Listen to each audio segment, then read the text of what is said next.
Hi, Uncle Fu. Right, hello everyone. Hi, Uncle Fu. Hello, everybody. Hi, Chandri.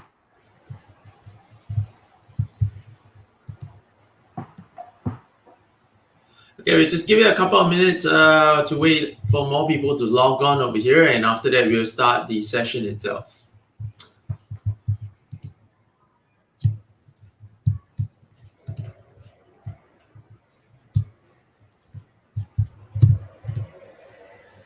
All right, hi Josephine, hi Irene. Hi, Josephine. Hi, Big.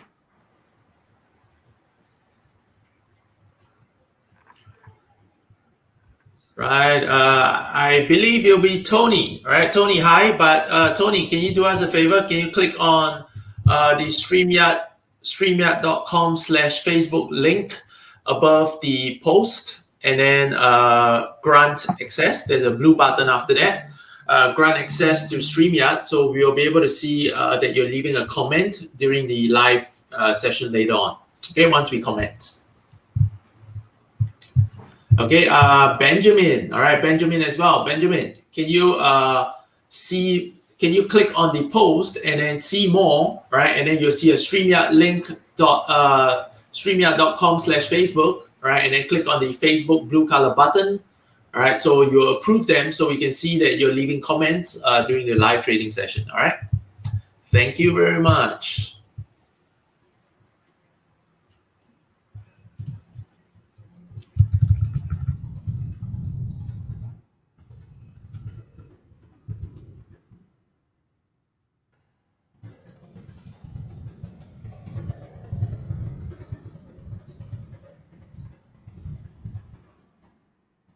Yes, Tony, thank you very much. We can see you on the back end with your name.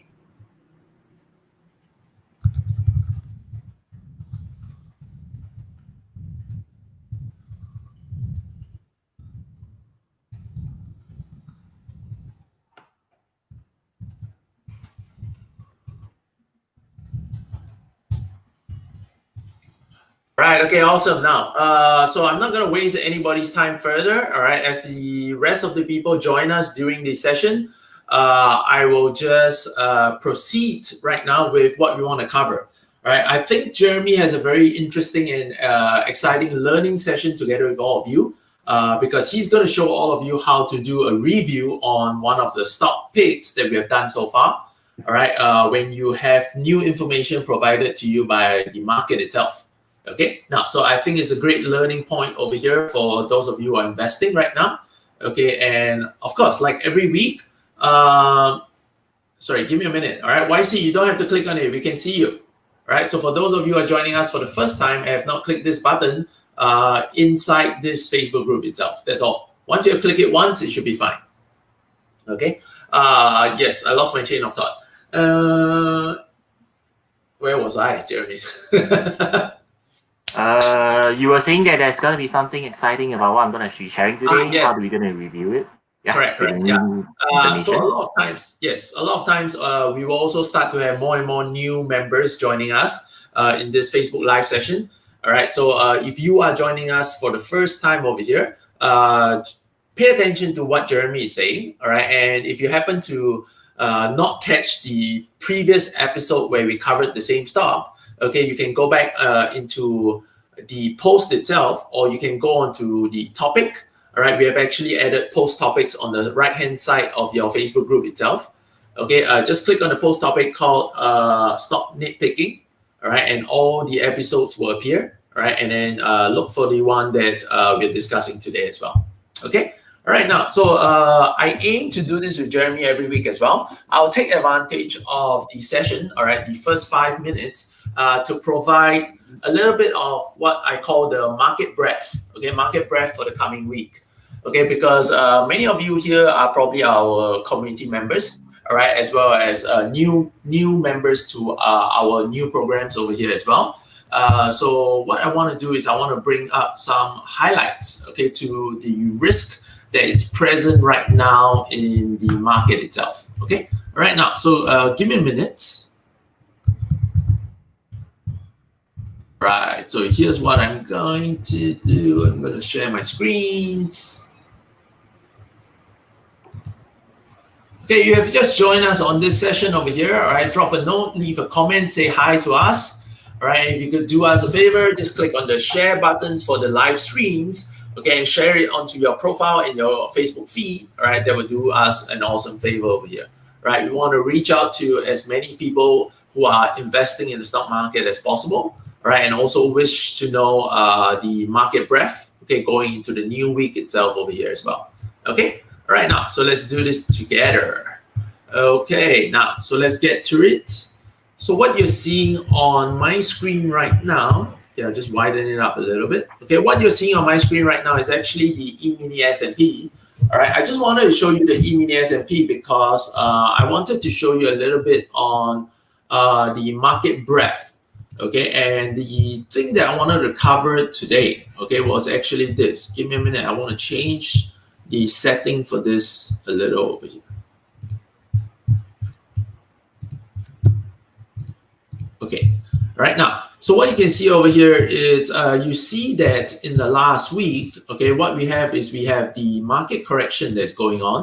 All right, so we hit a high over here, and after that, you know, we had the dips and more so throughout the entire week of last week. All right, so starting the week before, I believe it was 4th of September here. All right, no, 3rd of September. Sorry, excuse me. All right, then we had the market correction. All right, and last week was pretty much unsettling. Okay, but last week provided us a very, very interesting thing over here. All right, because what I've noticed is this. You notice that the market came off. Okay, the market came off. All right, and then it had that 1 day of a bounce. Okay, 1 day of a bounce. Okay, and then we had Thursday and Friday, which was actually pretty negative or what we call negligible.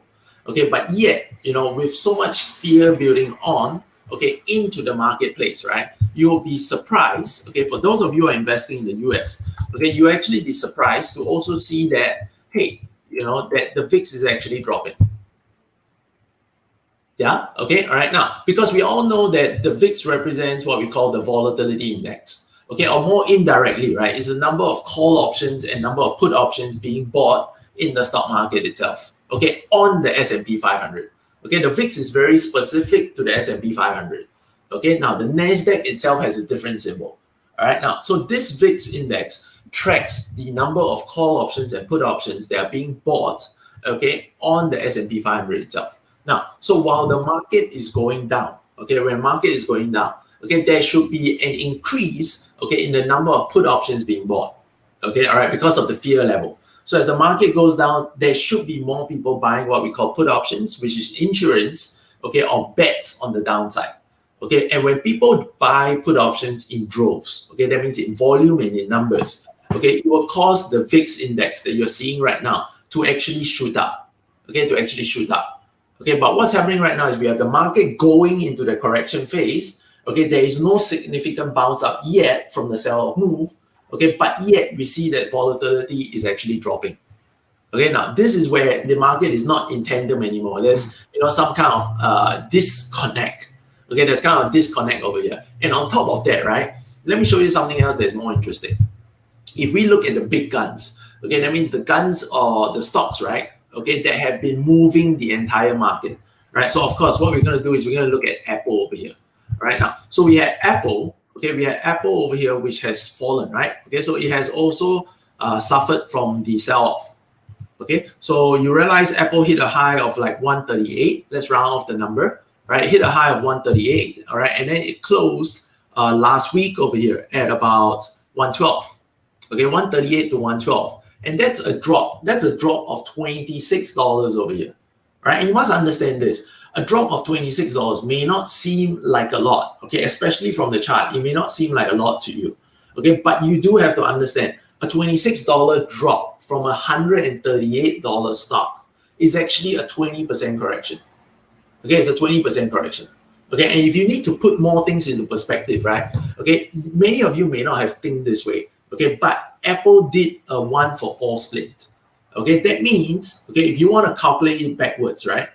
Okay, if I have to take $26, $26 times 4, $26 times 4, because that was 4 shares right now, that is equivalent to the 1 share before the split. that means actually Apple dropped over $100. Okay, many of you didn't see it this way or think of it this way. But this 20% impact before split, right, would have seen $100 drop in Apple stock prices. Okay, now, so imagine this, before this drop happened, right, everybody was firing all the capital into Apple. Okay, that means they were pushing money into Apple because Apple was just flying sky high. Everybody wants to chase this animal, okay, because they believe that they can make a lot of money from it. Be it whether they're buying call options or they're buying the stock, right, it's causing the volume, okay, to go up. Okay, why? Because by buying calls, the market makers are selling calls to them. All right, so what happens is when market makers sell calls to them, sometimes they have to turn around and buy the stock. Okay, all right, now, so what's happening right now is also this. Can you see the weird thing as well happening? All right, that when Apple is falling, right, there is no panic. Right? Why do I say that there is no panic? Because if you look at the volume of Apple, right? Okay, can you see the volume of Apple over here? After that 1 day's drop, okay, all right? And actually the 1 day's drop volume, right? You realize it's not substantial as well. Okay, it's not substantial as well. Okay, all right? And then the next day we had a little bit of a spike, okay, which coincides with some of the normal volume, right, for their days before the correction, right? Now, and can you see what happened after that? Okay, the rest of last week, actually the entire of last week itself, right? Apple was experiencing very low volume. Okay, that means nobody was essentially going in or coming out of Apple. Okay, now, what does this mean actually? Okay, what does this mean? This means two things. One, the ones that were participating before this happened, right, were mostly retail investors and the quant or computer systems, right? The funds are not going to be participating in Apple. Okay, why? Because even if the funds have new money, okay, let's say mutual funds, all right, they are basically in a place where, you know, Apple has made substantial moves over here, right, or what we call many standard deviations from the norm. Okay, so when this happens, right, when a stock moves many standard deviations from the norm, right, it is very difficult for the fund managers to add on more positions into this stock. Okay, why? Because statistically, all right, it is crazy to get in right now. Okay, that means when a stock has moved 2 standard deviations on the upside, okay, from a mathematical standpoint, it's very disadvantageous to get into that stock right now. Okay, and then 2, of course, they have to be accountable for their entries, right? That means if they enter and then the market corrects on them, they're in trouble, which is what we're seeing right now. Okay, now, so if they enter and then after that the market corrects 20% on Apple like now, can you imagine that position that they entered would have been down 20%? Yeah, okay, all right. And that would have probably caused them to do some adjustments, but there isn't anything happening. So that means the volume that was all moving the Apple stocks before that, right, were basically computer programs, okay, or they were retail investors. Yeah, okay, now, so now with the lack of volume, right, it just means this. The retail investors who have gotten in, before this correction move of 20%, right, have not gotten out. That's the fear here. They have not gotten out. They have not closed their positions. Some of them have, but majority of them haven't. Right? That means they're still hopeful. They're still banging on the hope that maybe next week we have a federal meeting over here, all right, and then things will resume normal, all right, and they'll see a new high in Apple. Okay, not just that. Okay, the Apple is just one of the darlings right now. The next one we're going to talk about over here is Tesla. All right, now, so Tesla also is essentially experienced a substantial dip. Okay, all right, now, so Tesla in the last 1.5 weeks, right, fell from $500 to where it is right now, which is $377. Okay, all right, now, and it actually hit a low of 320. Okay, now, this is more drastic. Why do I say this is more drastic? Now, from 500 to 320, right? 500 to 320. Okay, now, this is a bit more drastic over here because, if I'm not wrong, Tesla split was 1:5. Okay, Jeremy, am I right? Tesla was 1:5. Okay, you're now, right. so if this is correct, right? Now, if the stock dropped $180, if you multiply it by 5, that's a $900 drop. Okay, $900 drop. Now, think about this. If you were a retail investor, and you were buying call options, okay, all right, what kind of call options will you be buying? Okay, when the stock was at 2,000, let's say 2,300. Okay, let's say the stock was at 2,300. Jeremy, if you were a retail investor, just example, what kind of call options will you buy? Okay, now, 2004? Let me throw this question to our participants. All right, let's have some interaction. Okay, now, if Tesla was before the split right now, that means we're looking at this particular date somewhere here. Okay, let me Let me draw it up. Okay, this particular date over here, right? On 26th of August. Okay, now, so let's say Tesla back then. Okay, so this price is about 4, 8, 12, 16. All right, okay, 20. So 2000. All right, so Tesla was at 2000 then. Okay, so if you are participating on the upside, okay, you are participating on the upside. Okay, what kind of a call option do you think you'll be buying? Okay, just imaginary over here. Could you type in the comments over here? What kind of call strikes do you think you'll be buying?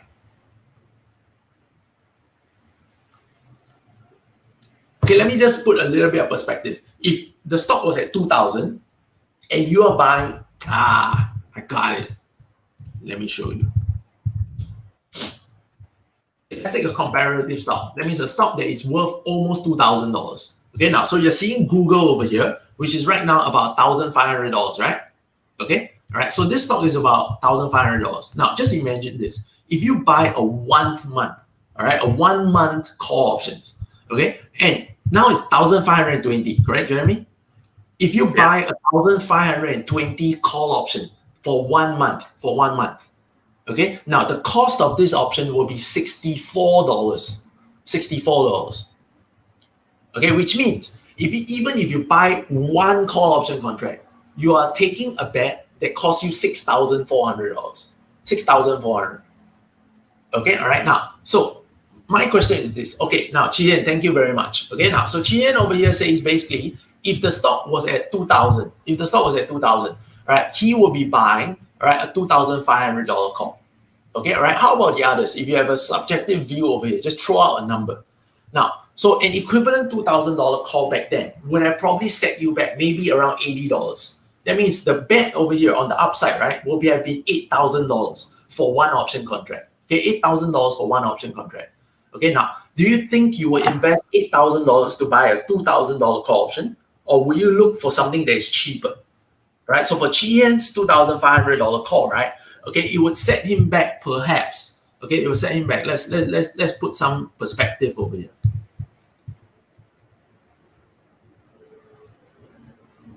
Oops. So it's about $500 out of the money, right? Google is not volatile enough. Okay, let's throw a little bit of this. Okay, now, so for Chien back then, if he buys a $2,500 call, it may then cost him, let's say, about $20. Okay, so now it becomes a $2,000 bet. Okay, all right, okay, $2,000 bet. Okay, all right, MT Han. All right, now, no problem. If you're using a call spread, that's fine. That's perfectly fine. Okay, but I'm talking about a lot of retail investors who are just crazy and they're buying call options to participate on the upside. Because if it's Tesla, let's face it, if it's Tesla, why do you want to limit your upside? Correct, right? Now, because MT Han, you're saying buy the 2001, sell the 2110.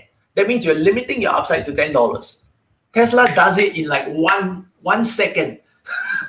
Right? Before, back then when things were good, Tesla was doing it in 1 second. All right, okay, now, so you see what I mean, right? Now, so let's just take Chien's example over here. Okay, all right, thank you very much. Okay, now, so Chien's example would be, he would be set back. Okay, he'll be set back like, how do I say this? $2,000 bet. Yes, $2,000 bet. Sorry, I lost my chain of thought. Okay, now, so having seen Tesla now, a $2,500 strike. Okay, my mind is not working on a Sunday. A $2,500 strike will be a $500 call option. Jeremy, agree? Yep. Okay, after the split, it will be a, oh my goodness, $500 call option. Okay, all right, now, don't worry, I'm also human after all. Okay, now let me show you the impact over here. If you have paid $2,000, okay, or how do we say this, $20 to buy the call option, right? Now you will see this today, right now, today, okay, it will be worth only $14.50. Okay, let me remove the comments. All right, okay, $14.80. $14.80. You have lost 25%. All right, 25% of your value. Okay, all right, and that would have been a $500 loss. Okay, now what do you think retail investors should be doing now? All right, Chien, let me ask you this question. Right, if you paid $2,000 to get into the bet, right, and now your call options are down by 25%, right, Chien, what do you think you'll do right now?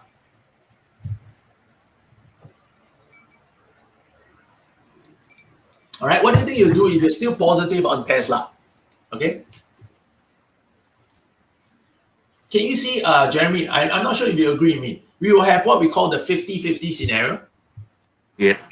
Yeah, okay. So we have a little bit more risk averse, like Chi-Hien right here, right? Who will probably say, I'm gonna cut my loss before it gets worse, right? Okay, and then yet we have the other camp, right? Who, we always say remains on hope. Yeah, all right, because right now it's not like it's hopeless yet, right? It's still hope. Correct? Yeah. All right. Market hasn't technically broken down. It hit a bottom and then it rebounded, right? So it looks like it might be good. Okay, because if it swings back up, I don't want to take this $500 loss. Agree, right? Yes. Now, so this is why I say the trend is, and that's where you see the volume is not, the volume is not driving. All right. If you have a market that's selling off, and if there's a real panic, going on, what should you see happening in the volume? All right, those who are participating right now, just do a general consensus. If the market is selling off, what do you think the volume should look like? All right, the volume should be spiking or the volume should be dropping when there's fear that's hitting the market, right at the beginning. I'm not saying later part, but I'm saying right at the beginning.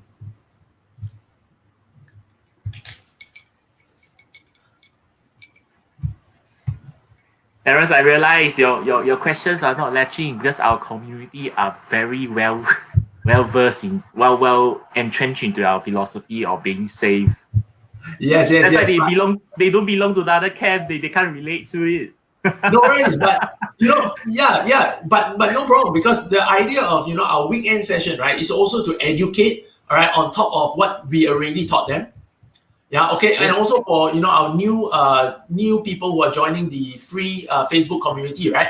Okay, to also bring a little bit of enlightenment to you, right? Because you may be doing other concepts, you may be investing in other ways over here, right? So we want to make sure that you are aware of the risk that you're taking, right, and what's happening in the market. Yeah, right. Now, thank you very much for participating. So we have some of our newer non-community members like Ruben over here, right, who says that the volume should be spiking. All right, and then we have, if I'm not wrong, it is still MT Han. All right, this is the problem, MT Han. If you don't click on the StreamYard, this is how you look like to me and Jeremy. All right, you're a Facebook user. Okay, all right, now, so please click on the StreamYard link, all right, and then click on the blue button after that. Right now, and then we have Tony as well, who's saying volume will spike. You're correct. Volume should be spiking. But the problem is, you look at the volume right now on my chart, it is not. Okay, it is not. So, all the high flyers, all right, and it's not just Apple and Tesla, all right, if you look at Facebook, all right, we had a sell-off in Facebook as well, but look at the volume, all right, it's hardly even like the norm. Look at this up day over here on Facebook, look at the volume, all right, now we had these volumes over here on up days, all right, and now the market is selling off, and look at the volume. Look at the volume, Jeremy. It's half. People are not afraid. People are just not afraid. And it also tells you that, the bigger boys are not in there. They're not in the market. Yeah, all right. Now, it's not just that. If you look at Amazon, it's across the board. Market is selling off, but volume is going down. You see, market is selling off, volume is going down, volatility is going down. Jeremy, does it make sense to you? Well, I mean, frankly, since 2 months ago, the market hasn't been making sense to me, so it's very normal. Correct. So that's what I'm trying to say. You see, when it's going up, volatility drops. That's fine. That's expected, right? But when fear, you see the onset, right? The onset should get people fearful, because if people were ever ready that the market was going to collapse, right? Okay, that they will be very defensive. Right, that means once they see a crack, once they see a turn, they will start jumping on the other side, because they get out before it's too late. But nobody is getting out, right? And when nobody is getting out, right? I don't know if our members subscribe to this theory, okay? But Jeremy, have you heard of this before? Okay, that the market cannot peak until everyone is bullish. Yep. Correct, right? Now, and that's Yes. happening right now, because if you look at the volume, you look at the market crack, you look at the volatility that's not spiking when the market is going down, this is the sign that we're getting. And that's what I'm afraid about, right? That's really what I'm afraid about, right? So if you really have to trade in the following week, right, there are a couple of things you must do, right? You need to make sure that the stock is rock solid. Okay, that's number one, right? You want to catch a bargain, all right? Don't. Next week is not a week to catch a bargain. That means if you see a 50-point sell-off in the S&P 500, if you want to take a trade, all right, to get the bounce, think very hard. Okay, really think very hard. If you want to get in, that stock has to give you the utmost security over here. It has to have everything lined up, all the statistics line up, all the indicators line up, right, to show you that it's not going to fall further. Yeah, all right, because if the market breaks way at the bottom, all right, and it falls, okay, and if the technical indicators show that they can go down by a lot more, right, it's going to suffer. Yeah, all right, okay. So I just wanted to bring this market color because I think it's very important for, the people who are joining us over here to know about this. Yeah, okay, to know about this. Okay, all right. Now, so with that, I'm done. Sorry, Jeremy, I took up most of your time over here, but with that, I'm done. Okay, and we can move over to today's stocks nitpicking with IMP. Yes, but actually, Terence, before that, I just want to add something there because what you say in the last line actually hit me because it's something that actually picked it up when I was actually an undergraduate. So you see, the thing is, right? Okay, let me articulate because it just came to me the idea. Okay, this further shows that we don't take our statements before the session, Jeremy. It's simply not possible to take statements because of our schedule. It's just that okay, we agreed that Sunday 4 p.m. and then we're gonna have the content up. Okay, that's it. We don't really have time to really do the collation of these statements. Okay, you see, on one hand, we have a case whereby the volume of the entire market, let's just take it as a market. We just copy it as a market. The volume of the market doesn't really kind of reflects the downward movements that it's actually experiencing in the last 1 week. On the other hand, right, we see that on the same assumptions, the market will only peak right when everybody is bullish. So if we take away that everybody who has already exited the market, whereby they have already chosen to leave the market and not maybe close up their positions, that leaves us in a way that all the people who are current participants, they have positions inside the market. Let's just call it long positions, right? This is kind of like in the same example, this is the peak. Okay, so this is one part. So where Terence is coming from, he's trying to caution us that, okay, if we're going to take a position, we better make sure that we know what we're doing, and we better make sure that we don't do a trigger happy kind of like, $1 dip, we buy the dip, and then or $2 dip, we buy the dip, and then we wait for the recovery back to the baseline. No, this is what he's trying to say.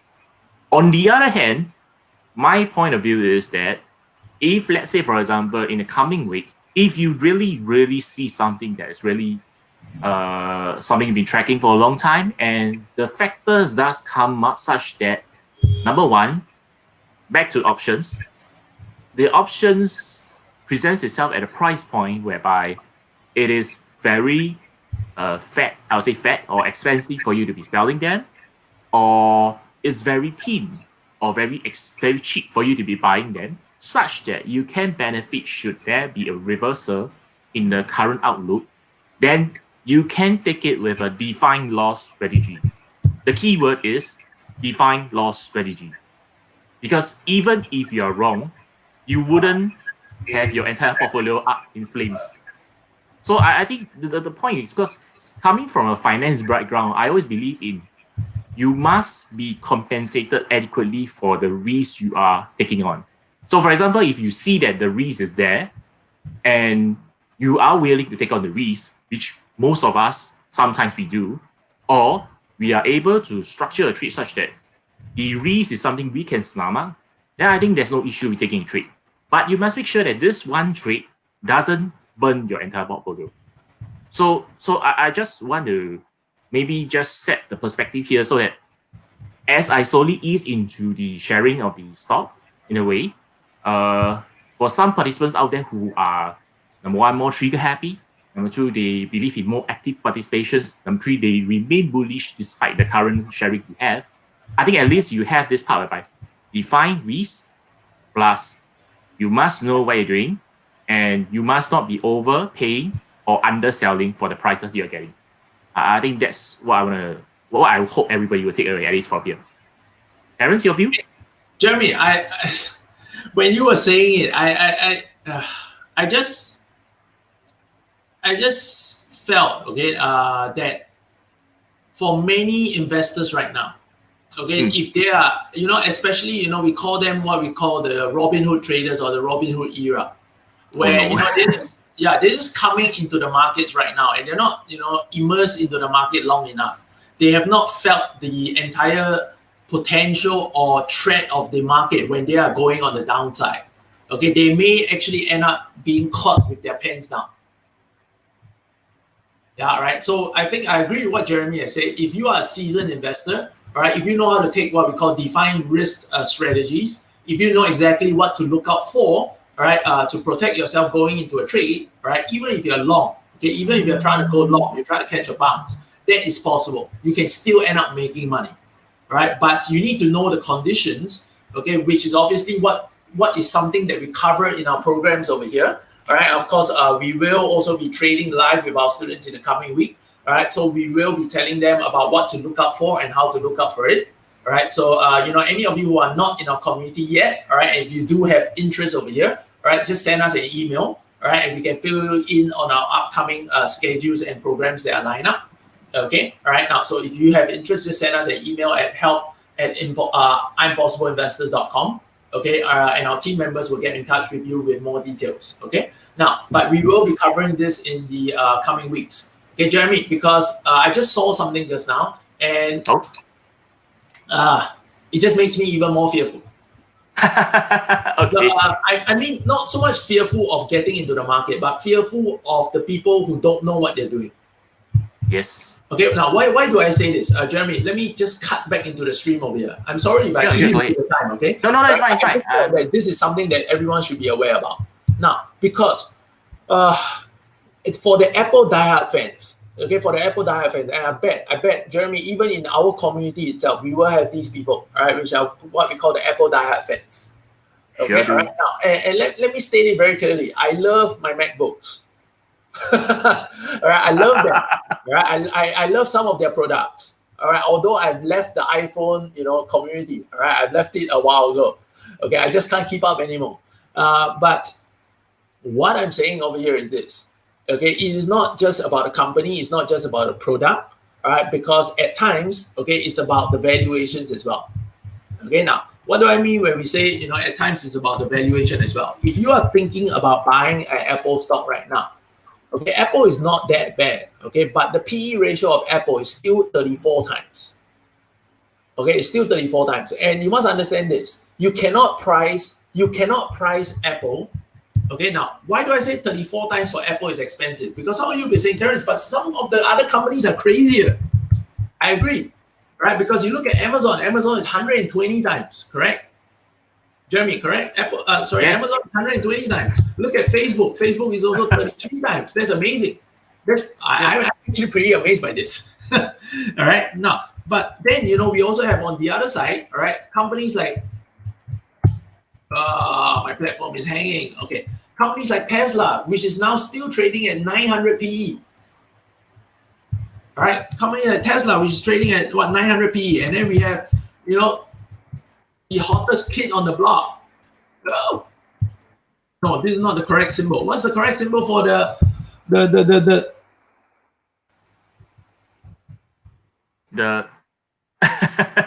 new tech company? What's the symbol again? SE, is it?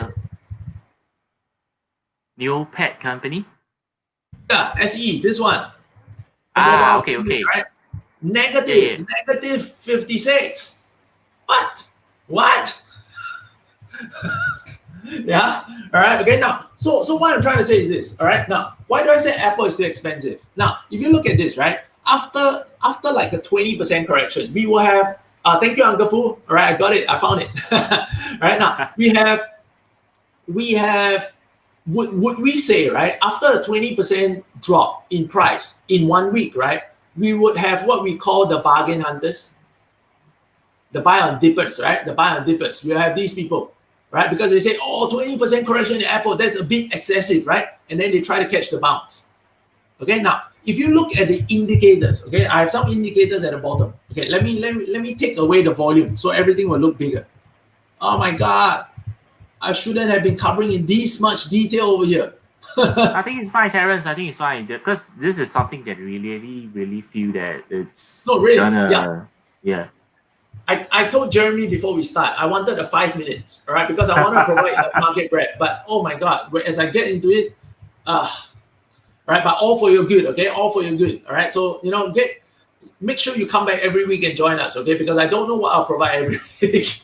All right, and also, if you have friends who are investing, they want to know market breadth, get them to come in as well. Right, we'll provide them what they want. Trust me. Right now, so we have Apple here that's dropping 20%. Yes, we have the RSI that's circled all the way down from 82. Jeremy, how many stocks have you traded and you've seen an RSI hit 82? Jeremy? Not many. Yeah, Apple was at 82, and you know what's the best part? Apple was at 82 from 1st of September. All right, from 21st of August to 1st of September. So for almost 2 weeks, it was trading at, 79, 80 RSI. Right now, so it has circled down back to like 44. Okay, now, so it may start to seem like, 44 is soon going to hit the oversold level. So maybe there's not much, there's not much room left, correct? Yeah, okay, now, and then of course we have the stochastics over here, right, which moves a little bit faster, right, which is already at oversold levels. So this may cause some of the, the amateurs, right, to jump the gun. You know what I mean, right? They get excited. They don't want to miss the next bounce, right? And then they jump the gun. Okay, but let me show you something that is scary. Jeremy, look at this. Okay, now, do you agree, Jeremy, that, longer time frame intervals supersedes the shorter time frame? Yes. That means the longer term trend, right? The longer term trend is always more reliable than the shorter term, right? Yes. Okay, because longer terms means soothing effect, right? Shorter terms means more choppy. Okay, all right, now, so if you look at the longer term, Apple just made its down move. It just started 2 weeks of a down move. All right, now, and you see this, 2 weeks of down move is one thing, all right, but can you see it has already taken or close to taking out, all right, the last positive week, the low of the last positive week, and that shows you next week is dangerous, right? Yes. Right, next week, on top of that, can you see the RSI just cut the 70? That means it just cut. That means that there is some kind of a momentum going on here. All right, and then the stochastics has also just cut from overbought down. That means on a longer time frame, this just started. This just started. Yeah, right now, and forget it, Jeremy. Let me just do a free for all. Right, guys, if you are in our session today, all right, you're getting this all free, okay? All right, I just want to show you the trend.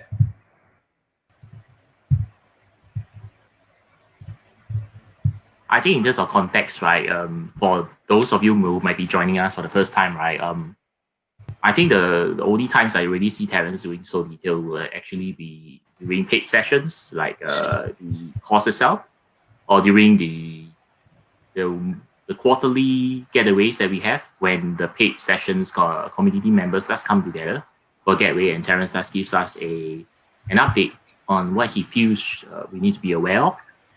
So yeah, I think that's a lot of value just from here, and I haven't even begun my sharing for the content today. Right, Jeremy, this is really scary. All right, this is scary.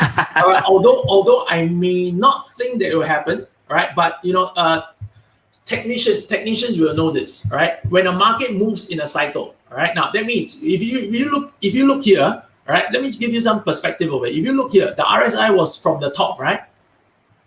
Okay, all right, now if the RSI goes from the top all the way to oversold, okay, that's what we will call a one full cycle move.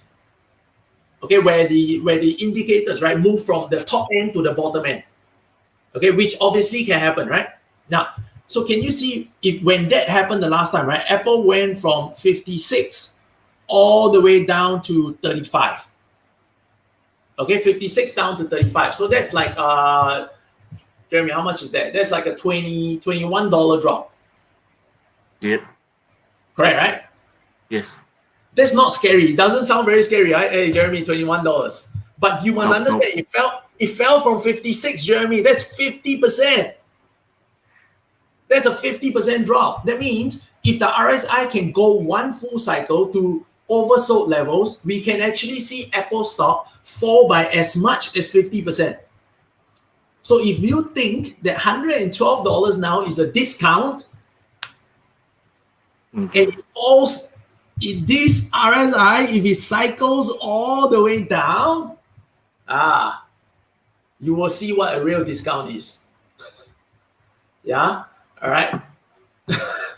Yeah, okay, now I don't think this reverse engineer RSI will be accurate enough, okay, but, all right, even if I give that a 50% discount, so it shows me a 50, all right, even if I give you a 50% discount, you still tell me at least 100. We're nowhere near that there yet. Yeah, all right, now, so, with the technical indicators breaking down on the longer term, Jeremy, this is even more dangerous. Can you spot the divergence over here? That means we have Apple, right, from here going to a new high, correct? Yep. Can you see the RSI? It actually was a divergence. Yep. Because the RSI hit a high of 89 then. Okay, but from the recent peak, right, it only peaked at 82. That means while the price was making a higher high, right, but the RSI was making a lower high. That means the strength in the market didn't match the price movement. It didn't match. Right? And now it's turning down. It didn't match, that's fine, because it can continue going up, so it can still break, right? But now it's turning down. So when it's turning down, right, you will have all the market technicians, right, looking at this the negative way. And they may just be waiting for their opportunity to pounce. Right? So when they move that steamroller on the track, you better make sure you are not on the railway tracks. Yeah. So while you were just making your statement just now, I had a look at this. So yeah, all right. I think it's very scary. If you are thinking of bargain hunting on Apple, you better know what you're doing. Right? You better know what you're doing, guys. Yeah. Okay. All right. You better know what you're doing. Okay. All right. Now I'm really done. Okay. Back to you, Jeremy. I'm done. If you want to find out more, IMP members, go to our all graduates group, please. Go to our all graduates group. Right? You have been given access. You've been given access to our new community. All right. Okay. We are building something up right now. You have been given free access to our new community. Please activate your membership and join us for tomorrow night's live trading session. Right? All of you are entitled to it. Take it up. Right? Take it up. Okay. Now, if you know of any of your IMP members, fellow batch members who have not done so, all right, get in touch with them. Get them to come on board. Tomorrow, I'll cover this in much more detail. Okay. All right. I'll cover this in much more detail. All right. Okay. Now, so for today, back to you, Jeremy. Let's get on to the stocks. Right. So let me move and my slides. Yeah. Okay. So before I share today, the usual disclaimers. The sharing today is purely for education purpose. So we may or may not have positions into these companies because of the timing that you'll be looking at the video. The video is actually available for replays at any point in time as long as you have access to the Facebook group. So if you're going to do any positions on these companies that we're mentioning, please do your own due diligence and ensure that you know what you're doing and seek out financial advice if you need help from. So actually, this is, if I didn't count correctly, this is actually the 11th episode of this series since we started the pilot session when it was under a different name, when we weren't sure. And then we did our poll and we got our stock nitpicking with IMP. And there is this component of fundamental analysis that I feel personally that we need to close the loop on, that we haven't had an opportunity to actually do that to some companies that I really feel interesting about. And that is, how do you update an outlook? So what I mean is that, okay, say for example, in the last 10 episodes, we've done, say, 10 different companies. And these companies would have their outlooks, our view on them from the time that we started, from the snapshot of the financials that we look at them. And along the way, there'll be new information, new news, earnings data that has been updated, and also changes to the market situation. And so how do we actually do an update on the outlook here? Without making sure that you are only going to be glued to your screen and only looking at statements, and you have a live out there. Like, for example, I do outlooks. I do the outlook updates for the companies I'll be hunting for and for the sharing every weekend. But I still go from my own personal schedule. So there's no conflict of there in terms of the timing I need to do. Just maybe a little bit more time in terms of preparing the slides here. So I'm just going to share a little bit more into how I do it personally. So this is not a right or wrong session. There will be other ways, other people who do it. Personally, you might have a better way to do it, but this is the way I find most effective in terms of the time I need to put in, given the choice of the strategy that I use. Okay, so now today is the 13th of September. So we're gonna be revisiting the company we look at on the 23rd of August, which is Momo. So for those of you who this is the first time you're watching our series, or you may have missed the Momo sharing, you can go back to the Momo sharing from our group, and then you can just have a look at it. It's actually a very interesting company. If you are not familiar with it, just think of it like Tinder, Facebook, Twitter, and Twitch, something like that, all in one. It's based in China, so I wouldn't go into the profile of the company again. So I'm just going to go straight into the numbers here, right? Okay, so today's slides is going to be a little bit different from what you see from the usual ones. If the numbers have an update after the earnings that they released recently, I think it was on the 4th, around there, 4th of September, you will see that there'll be an update, all right? And there will be a highlighter on the dates. If there isn't, because some data don't update that frequently, then there will be a no update here, okay? So as a recap, from the last time we did the sharing on Momo, on the 23rd of August, we are generally bullish on the company. We feel that the company has a value play available to it. And we find that as long as they don't fall off from their trajectory in terms of their recovery process, we should be able to look for some value in the company as well. All right. So for those of you who may have seen the Momo episode, do give us a comment here and say whether you remember it. If you do, just type in, yes, I remember Momo. Yeah. All right. So for the numbers here, we're going to be looking at the trailing returns for the company. So there isn't any update for that since the last time round. So yes, no change to that. But the trend hasn't really broken too much. It's still actually the same. It's like underperforming against the sector here. All right, in terms of the company stock prices against the sector. Okay, and let's look at the financials outlook. Now, this is the slide as of the 23rd of August slides. Okay. Now, we mentioned that it was a low price to X ratios. This is as of 21st of August when I prepared the slide back then. Now, there's an update to this. Okay, so we're seeing that the numbers as of Friday, the price to X ratios is actually even lower. If you can compare, the price book ratio is at 1.48 compared to previously at 2.27. In a certain sense, it means that for longing the stock directly, you'll be getting it even cheaper from the perspective if the company does go into liquidation. Okay, I always use this as one of the bases for how do you look at whether a company is at a reasonably price level. That's one of my parameters, because I believe that if, let's say, I can recover more money, if let's say the company does goes south and goes further up, then the company is in a way cheaper from certain perspective because of the book value where I'm looking at. Of course, there will be other perspectives. You'll be looking at price cash flow, price sales, and price earnings. Now, price cash flow, price sales, and price earnings, these three, A to B, in fact, actually all four, they are a measurement of enthusiasm. All right. So earlier when I mentioned you need to know what you're doing when you take the trades coming week, you need to be priced adequately if you're taking the risk here. if you are comfortable with taking risk. Now, you can use all of these parameters as a basis for you in your decision matrix. Personally, I use them very often. If you haven't been using them, you can use it as a gauge to see, hey, now the stock price is at the current level now versus maybe 3 months ago, and the earnings data were a little bit different. And how can I compare and make sure that I'm not overpaying? How can I make sure that I'm not underselling? Yeah.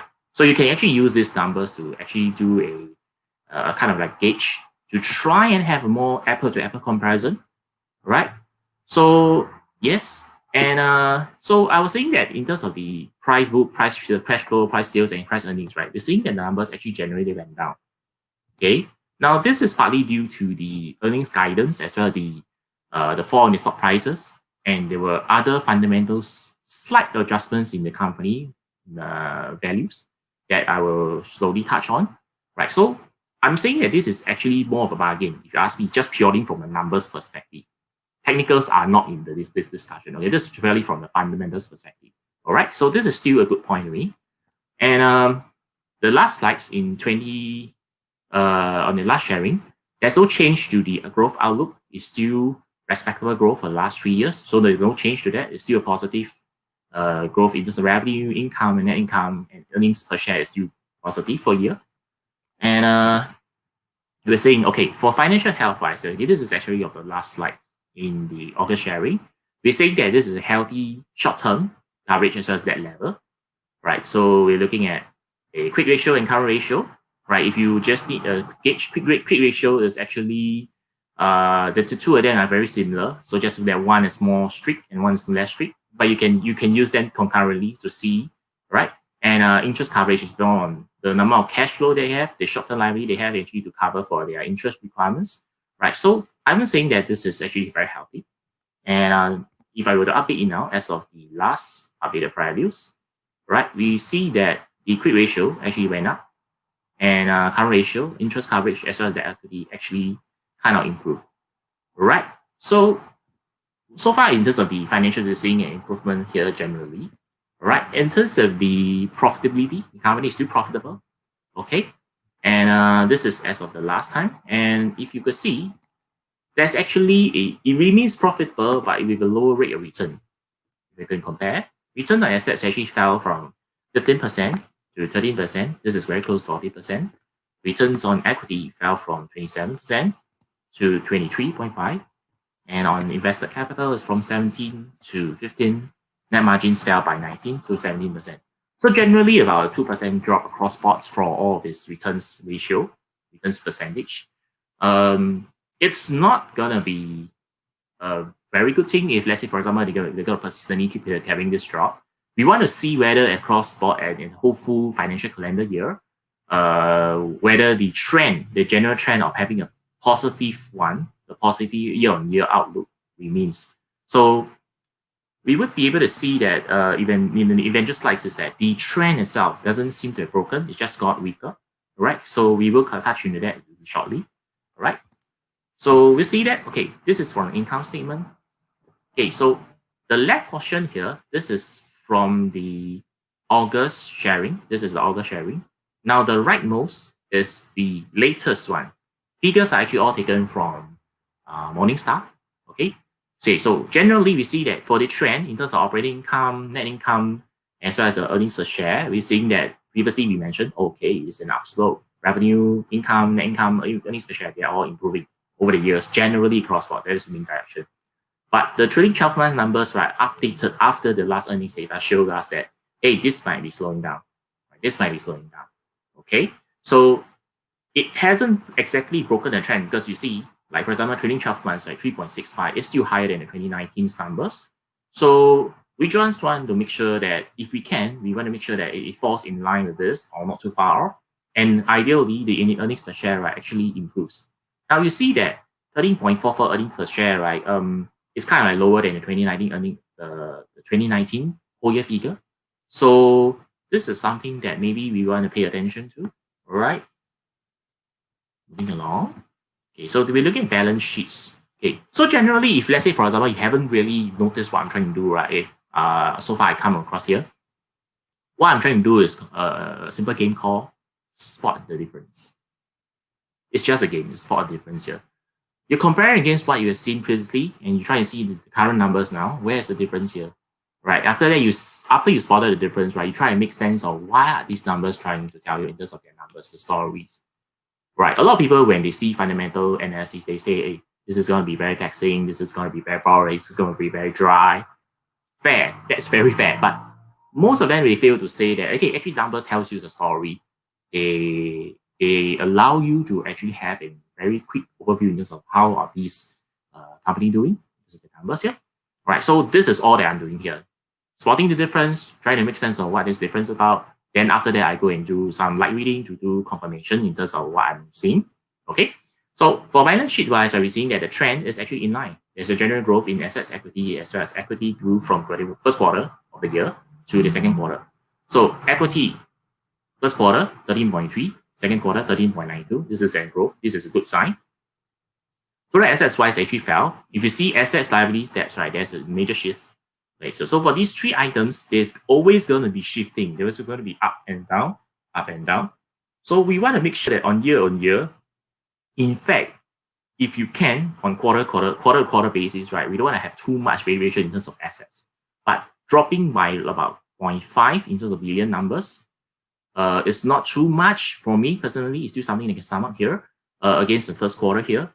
Well, for assets wise, for those of you who may not be aware, what I'm trying to look out for is whether this company is actually disposing assets, right, to cover for something that they may need to pay off. For example, is it a liability or something that came up, like a payment of, be a lawsuit, be a off balance sheet kind of a payment that they need to pay off so that they can settle the current financial difficulty here. So I don't really spot this. I don't really feel that there's anything drastic that they have really made changes to the assets here, right? So equity numbers grew, and I think this is still a good sign for me here. Moving along, cash flow wise, okay, so for cash flow, we're seeing that the trend is slowing, right, for the positive operating cash flow as well as the free cash flow. See, free cash flow fell to 4.03 for the trailing 12 months from the last time we actually look at it, from 4.64, right? And for operating numbers, actually fell by 0.6 from 4.82 to 4.2 per billion dollars. All right. We're also seeing investing and as well as financing activity actually fell, right? So these two wise, right? Okay, I'm not so much of concern about this, but I'm more concerned into operating as well as free cash flow. Operating is because a business should always be making money from its operations. If it's making money not from its operations, then there's a core fundamental issue with the business operations. The business model is not sound, maybe not sound, if I can just put it very simply in layman English here. For free cash flow kind of measures the flexibility, the amount of room that the company can play along with the cash that they can play.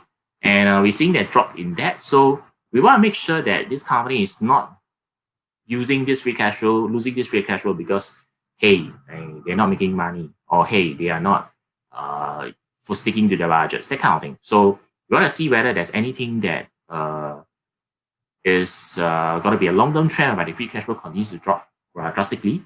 But overall, if you see that it's still kind of like in place in this range. If you could recall what I shared here, between 2 and 5, these numbers is still respectable because this company ultimately is still very young. So we can't use the perspective of a mature blue chip entirely to look at the company. The company is profitable, but the company ultimately is still young. So it's still trying to find maybe an equilibrium in terms of how it's going to do its business. Yeah. And let's move along. You see, now this is the slides as of August for the valuation at the price earnings, price cash flow, price book. Pay attention to current numbers back then against the 5-year average for the company and the index here. Back then, I mentioned all of these values here against the 5-year numbers for the company is at a bargain. Meaning to say, this is at a kind of point whereby the company, the price point to enter the company, right, may never come again. Because if, let's say, for example, the earnings numbers come on the 4th of September were to be very positive, then the stock prices may actually see a massive recovery and the opportunity might be gone. That is why I do mention that, hey, you need to exercise caution if you're going to take it in because number one, we need to assume that if, let's say, for example, the company doesn't follow the trajectory, the trend that is going to be on a number recovery, and it goes the other way around, you will lose money. All right. So even though there's a bargain here, it doesn't mean that you always go trigger happy when you start with the position here. You must observe the trend. You must observe the what is going on in the market, right, before you actually take a position. All right. So back then in August, I mentioned that this is a bargain, and as I updated my numbers here, this is still a bargain. And in fact, if I can just be very frank with you, the discount got real. This is really, really, really cheap for the company as it is now. All right, having a price sales lower than the index, for sure lower than the 5-year average. Price earnings lower than the index, lower than the 5 years. Price cash flow lower than the 5-year average, lower than index, and the same for price book as well. It's kind of unreal. As long as the company remains profitable, number one, the company doesn't suffers anything criminal such that it needs to close down all the way. I say all the way.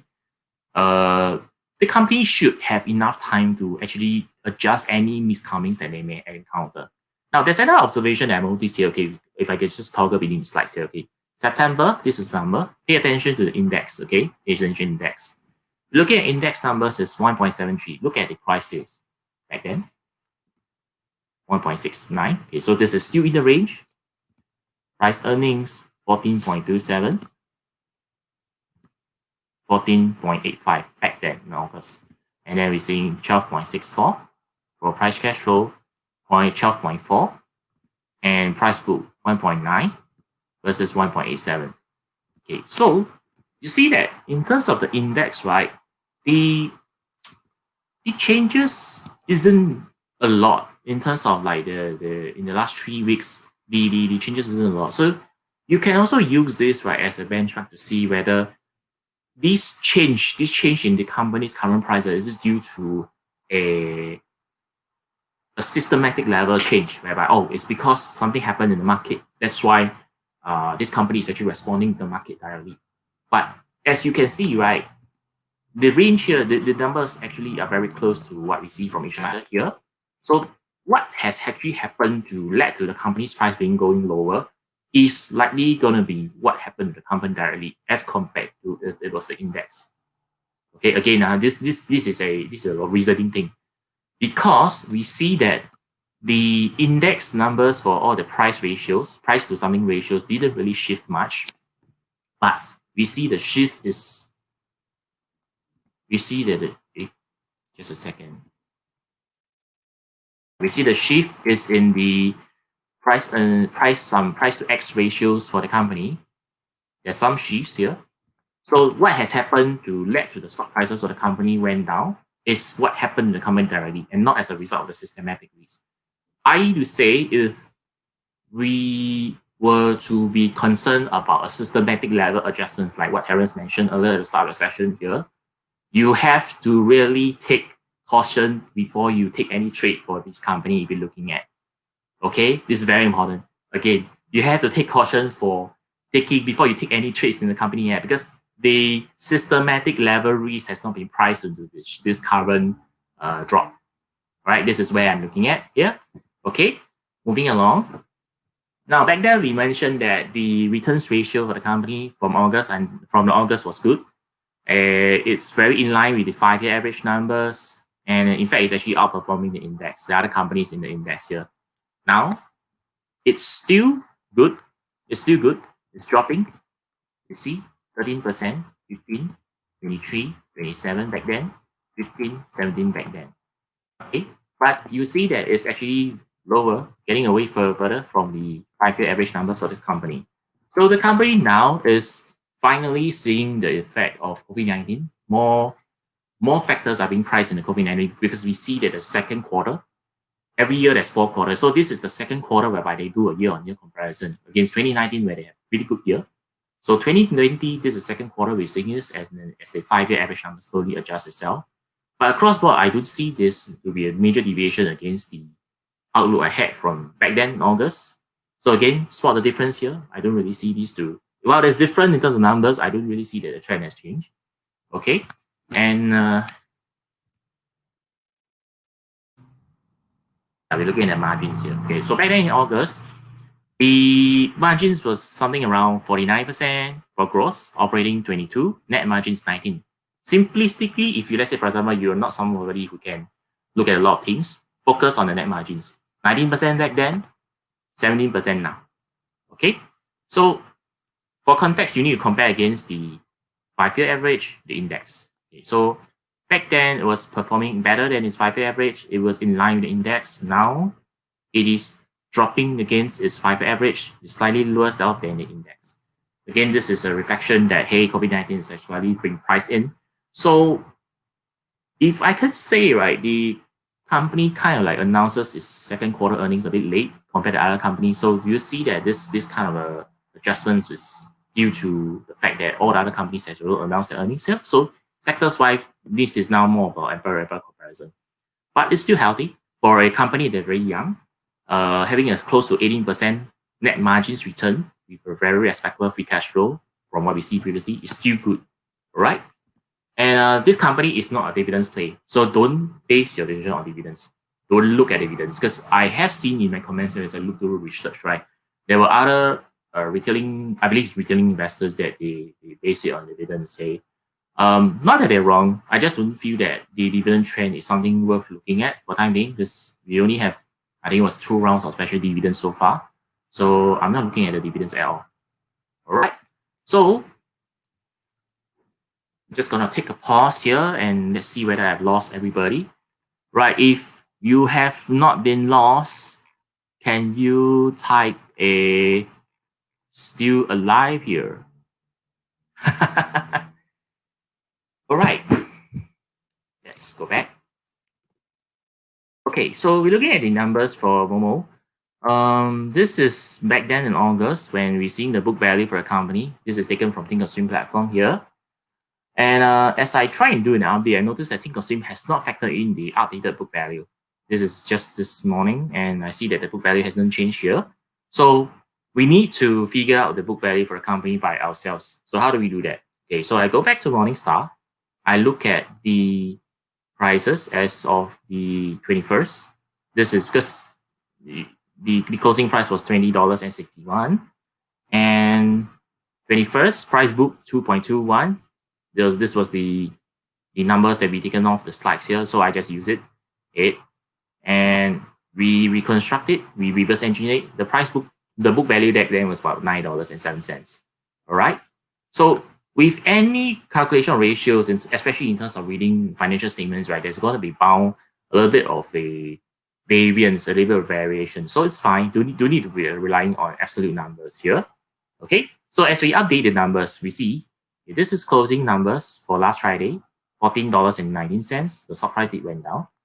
And the current value for price book 1.48. You can see that the book value actually went up by about 50 cents. So after all that has happened in the last quarter, everything that they announced, right, book value went up by 50 cents, but the stock price went down. Stock price went down, book value went up. Like some people we cannot reconcile that. Now, if you are not familiar with the stock market, just let me remind you, stock prices are a function of the expectation of the stock, meaning to say, even if company is not profitable now, as long as people believe that in the long run, the company will make money and make a lot of money, there will be people who will throw funds into the company and buy their stocks. And that's where the stock prices will go up. So even though the book value went up, the stock prices went down. This is not out of the norm. This is actually in line because the market was just responding to the poorer earnings guidance for the stock, for Momo as a whole. Okay. But it's a good sign for us because, hey, price went down, book value went up. So if we were basing our decision on book value, this is something we can be looking at. And yes, so I did look at something from Momo. Okay, so factoring everything that we're looking at, that market hasn't been making sense to us here, and the fact that this is really something that is very at a bargain to me. So I'm looking for something that I can stomach, plus I can share that requires maybe little less to no management as much as possible. I'm looking at the longest expiry that I can afford to without having too much slippage for the options here in terms of the bid offer spread. All right. So I'm looking at for 2022, the year 2022, 2 years later, January standard, $5 and $3 put spread. I'm collecting about 34 cents upfront. Okay, so I will be $200 per deposit. And if I use the mid price here, it is about 34 cents for the collection of the pair, meaning a return of 70% upfront. And if I analyze this is about 12.45%. Break-even price about 4.66. Now, you see the thing is that this pair has a very, very wide bid and offer spread. If, let's say, for example, I were to chase this and I insist on filling this, there could come to a point whereby I might need to fill this at 24 cents or even lower. At such a low price, every 1 cent will have a very sensitive effect on the returns as well as the analyzed returns. So if you're going to be taking this trade, number one, you have to be very patient as you negotiate this. Make sure that the trade you're taking out is at a return whereby you are comfortable with taking this.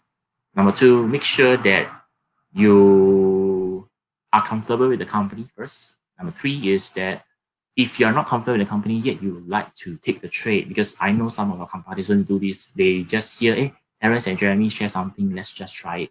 Let's just try it. Because they learn by trying. That's nothing wrong. Okay, don't break the bank when you do this. Maybe take a one contract. Maybe just be patient as you execute for this. All right. So if you are not aware, there were some times whereby I spotted opportunities in my maybe say in 3 years experience here. I queued for a position for 2 weeks before I got it, and I queued for another 2 weeks before I got it closed. So this is okay. This is okay. And yeah, so this is the choice of the trades I am looking at. So the caveats, the things you'll be looking out for. Number one, the company's numbers are all denominated in RMB, Chinese dollars, meaning to say there will always be exchange rate risk.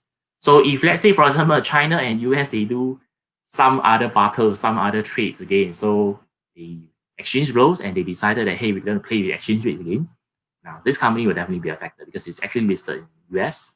Number two is that, yes, we still see that level increasing. But I don't see it going out of hand for time being. But if you're not comfortable with this, don't do it. Don't take the trade. Again, I mentioned multiple times during the sharing, this is a potential value trap if you don't continue the trend. Hey, if you don't continue the trend, this is a value trap for sure. And the wide bid offer spread means that there's a high slippage.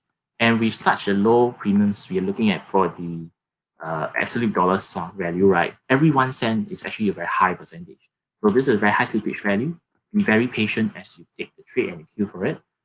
If you take the trade and you don't like the position, if it does go south, take cut loss. Take the cut loss. Take a loss that you're willing to take. Or if you're part of our committee members and you feel that this is company worth of the IMP style repair, you can do so. You can activate IMP repair. Right. So I am just going to take a pause here as I am done with the sharing in terms of the numbers here. There is another part whereby I can share in terms of the sentiments as I see from the summaries I got from the reading that I got. Because I mentioned that I look at numbers, that I try and do some light reading to confirm what I've defined here. So at this moment in time, if you have any questions, do feel free and let us have it.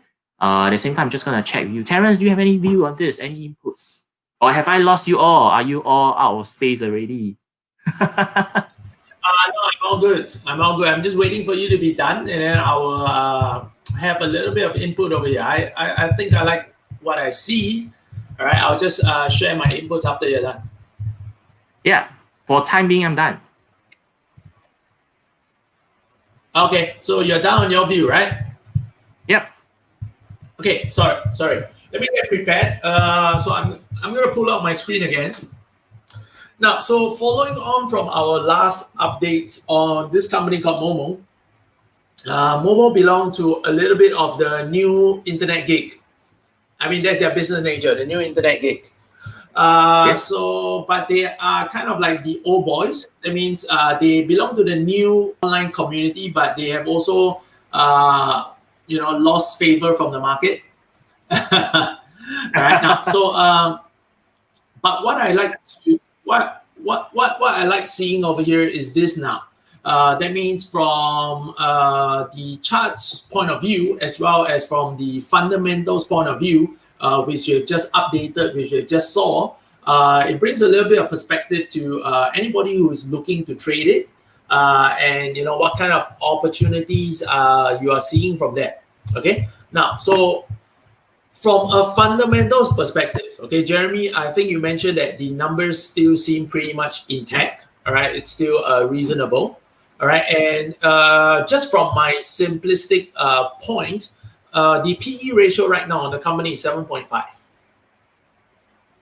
Okay, it doesn't pay dividends, right? But trying to find a profitable company, a money-making company at this point of time in the market, and trading only at 7.5 PE, all right, is something you can't really complain about. Yeah, okay. Of course, the only question you are left trying to catch is this going to be a value trap? That's all. Yeah, all right. If this is going to be a value trap, okay. But what I like seeing over here is this. That means from a charting perspective, right? What I'm seeing right now, as you remember, Jeremy, from your last sharing, right, I said I would not enter the trade yet. Okay, I will not enter the trade because of the channel, all right, that is restricting the upside on the company. All right, I have no crystal ball, but it proved the opposite, lah. Yeah, okay, and it cracked below the support. So obviously, what we're seeing now is we're seeing the channel down. Okay, but what's interesting is this. What's interesting is the channel down over here has brought the stock, right? If you see the two purple lines on my screen, okay, what the bottom purple line actually signals is this. It signals that when the stock actually hits the bottom of the purple line, that means the bottom end, right? The stock has made a 2 standard deviation move downwards. Okay, all right, now, and that is pretty extreme.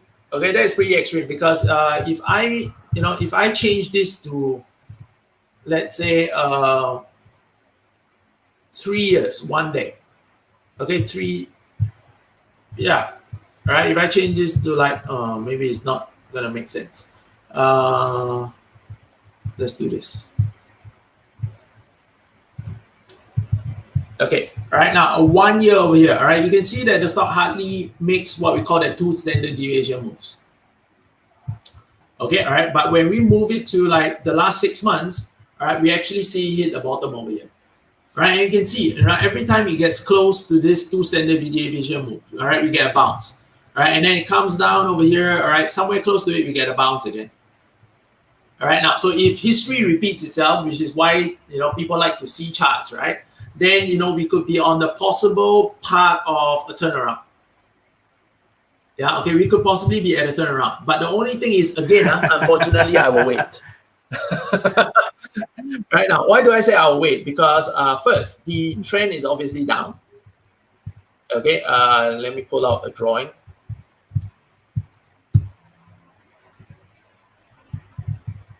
Oh man. Okay, now since the earnings missed, the trend has obviously been down.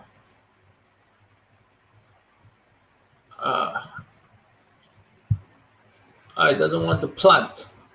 Okay, so the trend is obviously down, all right, and we have not seen the cutback up yet.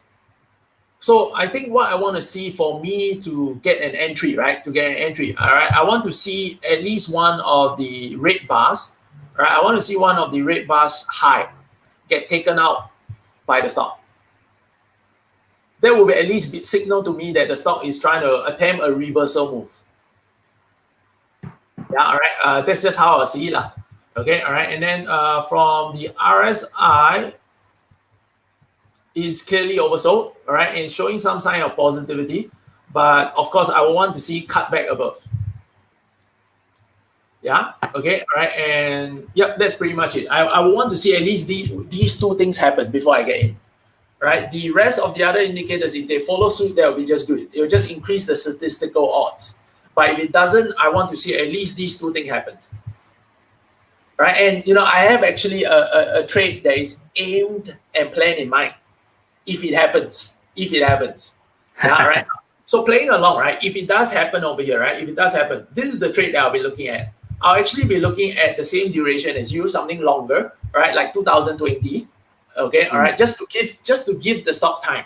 Okay, just to give the stock time when it makes its move. Okay, right. But I'm actually looking to buy at the money call, which is like 14.26. Now, why is there such a weird number? It can be the strikes being adjusted for maybe a bonus issue from the company. That means bonus stock issue, or some form of a one-off dividend, special dividend kind of thing. That's why the strike prices got adjusted, right? Regardless of it, it's fine. I will buy this, right, which will cost about maybe $4. Okay, $4. Okay, and then I'll turn around and sell the 22. Okay, which I will probably aim to get maybe about 185, 190 from it. Okay, now so this call spread, buying the call spread, okay, would have set me back about maybe 210, 215. Okay, 210, 250. Okay, now what's the play over here? The play is this. Like I said earlier, if I minimize this, okay, I'm looking for this bounce, right? So every time it comes close, it will bounce. And when it bounces, can you see it hits to about that $22 mark? So far, right, the high has been like 22, 24. Yeah, right now. So, if it gets the bounce and I get the bounce over here, right? So, I want to cap the top side at about 22. And, as it moves along, if I get, if I make about 100% ROI on the trade or 50% even, I'll start to cut my positions. All right, that means if I do, for example, when I enter, if I do 2 contracts, when I make a 50% ROI, I'll probably get out 1. Yeah, all right, those kind of scenarios over here. All right, so that is basically, I think of a way of how I will play it. That's how I do it. Right, so if we get a bounce, one day sharp up move, that will change the momentum of the stock, probably upwards. All right, and then if it does go back upwards, then it goes towards the 22 mark. I can possibly see, like this trade that I'm doing has a potential upside of about $7.30. That means the maximum profit that can be made is $7.30. All right, I'm paying about $2 to get in right now. All right, so if it does move to 20 or 21, we could actually see this option trade be worth maybe around $4. All right, and that would be a good point for me to get out of it. All right, and that's how I look at it. Yeah. Okay. Tony. Tony. Why are you in? All right. Yeah. So before you get in, all right, please remember, like we said over here, you have to weigh the pros and cons of the stocks, the trades, and it's never ever wise to enter before earnings. All right, because earnings is always a binary event, like we said. All right, so like the last time around, Jeremy mentioned about the stocks. I also did say that I will wait until the earnings is over before I plan a trade, right? Just because of the trade of earnings. Okay. All right, now, so you really have to take a look at this. You have to measure it over here, and then look at how you want to manage your trades. Yeah. Okay. Now, so Jeremy, I think this is my play. If I have to look at the stocks over here. Nice. I like your play actually as well. So personally, I'm just thinking, right? Among our viewers, right? I think I really have to comment here. We have a love-hate relationship here. We love them because they really very focused. They don't really distract us and they do sharing. Part that we really don't know is, have we lost you? Give us some engagement, because we really don't know whether, hey, is this something that you guys are loving it, or is this something that you really don't want us to be putting up, so that we can change our content accordingly. And yes, I'm still not done with the sharing today. There's still other things that I'll be sharing, because I don't want to skew the outlook here. I just want to look at numbers purely for time being. Also, Tony, can you let us know your expiry date, so that we can maybe just give you a very high touch point of view in terms of what we will be looking at, maybe? Yeah. So yes, just want to ask you guys, do you want me to go into the next segment whereby I will be sharing with you what kind of light reading I do that I find effective to look through, as well as one of the trade I did as I was approaching the earnings that was contrary to my entire outlook based on what I look at it. Yeah. Jeremy, so if you want to, yeah. No, I was just gonna say Jeremy actually made money. Yes, I made money. All right. So if you would like to, can you let us know by commenting that I want to know. We want to see that I want to know from your comments here. Right. So Will, we got your question here. Let us address that in a bit time. All right. So yes, let us have your comments here. Maybe Tony, do let us know your expiry as well, and then we see whether we have any. 18th of September will be too close, Tony. All right, 18th of September, you need to make a judgment call. That means, are you gonna be interested in owning the stock, or you just want to take your losses and move on? And maybe like I said, wait for the next entry point before you get into another trade on the stock. Yeah, I mean, Tony, that's how I'll do it. Yeah, because unfortunately, as you mentioned as well, you totally missed the earnings date. All right, so learn from this in the next trade that you take. Right, just pay attention so that there will be no earnings date before. Yeah, all right. Any trades that you do, Jeremy, I think maybe I can do this. For those of you who are trading, right? What you can actually do is, I'll promise you I'll do this next week. Okay, I promise you I'll do this next week. That means I will show you on the charts how to load these stocks earnings figures over here. All right, and then also how to get the charting platform on Thinkorswim or TD Ameritrade, right? To show you future events that are coming up maybe in the next 10 days or 14 days on the chart itself. So perhaps next time when you look at the charts, you will know that, hey, there's a blue dot over there, right? So there might be earnings coming up.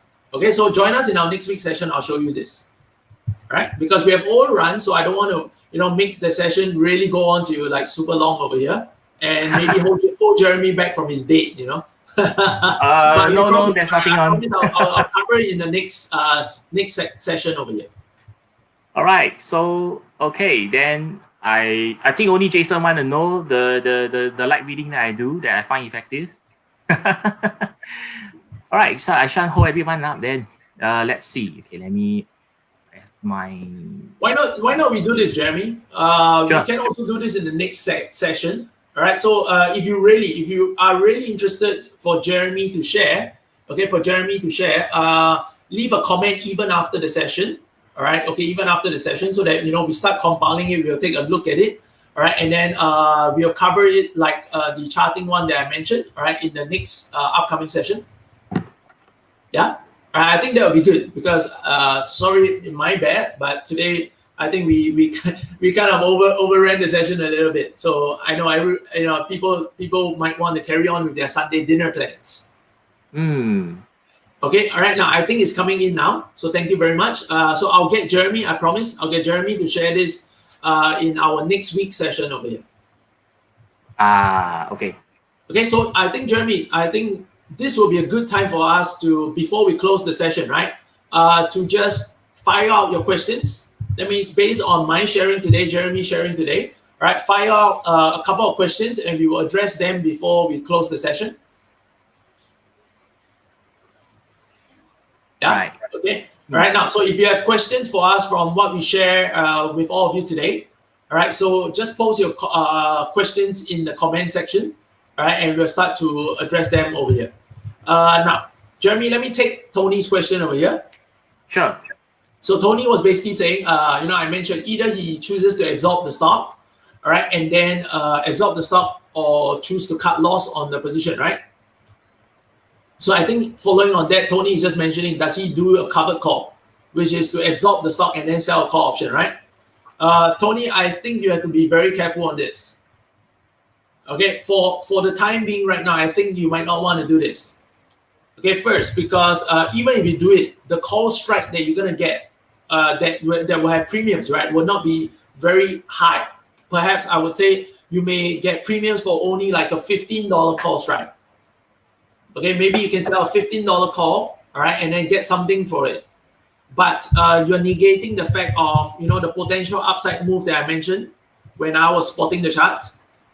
So if we do get that one breakout day over here, right, it could already overshoot $15. All right, so you may actually miss out on the potential profits on the stock, which is actually for you, right, a recovery of the losses. So I think now is not a good time to add on the calls. Yeah, okay, now is not a good time to add on the calls. Yeah. Okay, I think there's a question from Will as well. All right, Will's, I think this is more specific to mine, so I'll address it. Will, why don't I just buy the call option? Simple. All right, because if I buy the 1426 call option, it will cost me $4. All right, that's almost double of my outlay over here.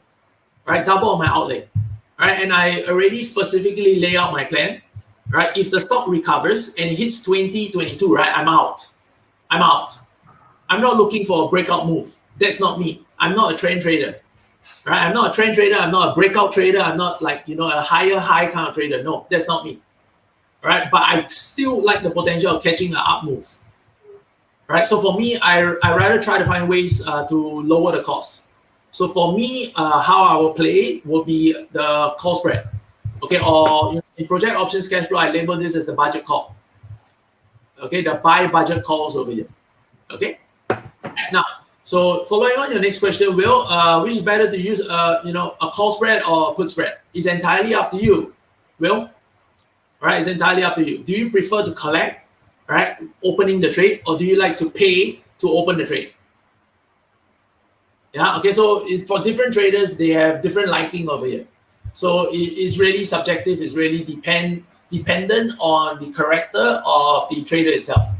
Okay, Will, I also do know that you are not part of our community yet. Okay, so if you have interest to find out the different components, different perspectives, all right, think about one of our upcoming programs over here, right, that we have lined up. Okay, some of the mentorships that we run right now. Okay, so if you do have interest to start embarking on your journey, just send us an email, right, in the email address that I've quoted over there. Okay, and I'll get my team members to follow up with you. Okay, all right. Seems like we don't have any further questions, Jeremy. Well, I don't think that they don't have. It's just that they haven't figured out, because there will be questions along the way. Okay, so unfortunately, because of the updates that we have, that is very important here, we actually need to break up the session into 2 different parts here. We will be continuing this in the next week. So yes, this is a good thing here. You have 1 week to digest the information that we just overloaded you with. And if you have any questions here, just do leave a comment into this very video here. And then as we come and revisit the remaining portion of the same part, whereby we continue on how do you continue updating the outlook of a company, and where do you see here, from here, like what do you look out for? Also maybe some market outlooks from the Terence as well. Let us have your questions, and then as we will try to address it at the next session, so that we don't eat into your weekend dinner time. And yes, Terence, you have anything you'd like to add? Yeah, I agree on that. No problem. I think we'll cover a shorter segment, all right, next week, and then we'll come back to the Q&As for this week as well as next week as well. Okay, so I think that'll be good. Just a quick announcement for all of you, because some of you are following me on my weekly Monday sessions. Okay, my weekly Monday sessions. So portfolio building with Terence will officially be shifted from the usual Monday schedules, all right, to Fridays now. Okay, we'll be shifting from Monday schedules to Friday now. Okay, so if you are interested to join me for a follow-up session on what I'm doing with my portfolio that I've opened so far, and new trades or new stocks that I'll be looking to put into my portfolio, join me in the upcoming Friday at 9:30 p.m. Singapore time. Okay, I will be making a post in this public Facebook group to notify you when it happens as well. So just note, it will be shifted from Monday to Friday. Okay, right? Because we are going to start running weekly live trading sessions with our community members. All right, so Mondays will be taken up on my end. So unfortunately, I have to shift the schedules a little bit. Right, now, thank you very much for joining us in today's session.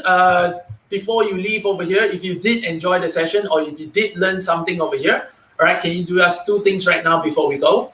All right, could you leave a comment? All right, could you leave a comment that you have enjoyed the session, you have learned something from the session? So enjoy or learned, all right, just leave a comment on either words over here. All right, and then also, if you did enjoy or learn something over here, all right, help us. All right, help us get the message out. Click on the share button. All right, and leave a comment at the top. All right, stock picks, stock analysis, and market updates. Okay, so your friends will know what the session is about. All right, as you share it out with them. Okay, from our end over here, we really thank you for your weekly viewership and joining us as we continue to do this. Yeah, all right. And we hope to bring more value to all of you in our upcoming sessions. Yeah. All right, Jeremy, anything last words to add over here? I think I want to thank the participants for taking the effort to invest their time into themselves as well. Yeah, so as much as we invest our time in them, I think that the fact that they invest their time into themselves to actually follow us through, and also catch the snippets that we share here, is actually very useful. I hope everybody makes money at the end of the day. Yeah. All right, awesome. Javon, just one last hope. Javon, this is you, Facebook user.